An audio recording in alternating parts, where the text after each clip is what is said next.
ইন্না লিল্লাহি ওয়া ইন্না ইলাইহি রাজিউন। মারা গেলেন ঢাকার সহকারী কোচ মাহবুব আলী জাকি।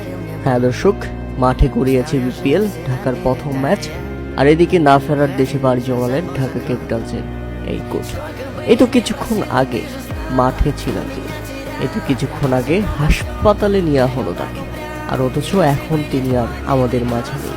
ব্যাপারটি সত্যি দুঃখজনক এবং একেবারে অবিশ্বাস্য। রাজশাহী ওয়ারিয়র্সের বিপক্ষে মাঠে নামার আগে ক্রিকেটারদের নিয়ে গা গরম করছিলেন ঢাকার সহকারী কোচ মাহবুব আলী জাকি। অনুশীলন সেশন পরিচালনার সময় আচমকা অসুস্থ হয়ে পড়ে মাটিতে লুটিয়ে পড়েন তিনি।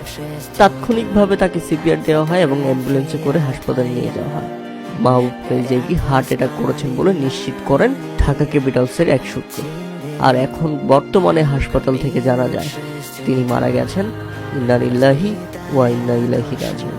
এটা কি হয়ে গেল বাংলাদেশ ক্রিকেটে রীতিমতো সুখের ছোঁয়া।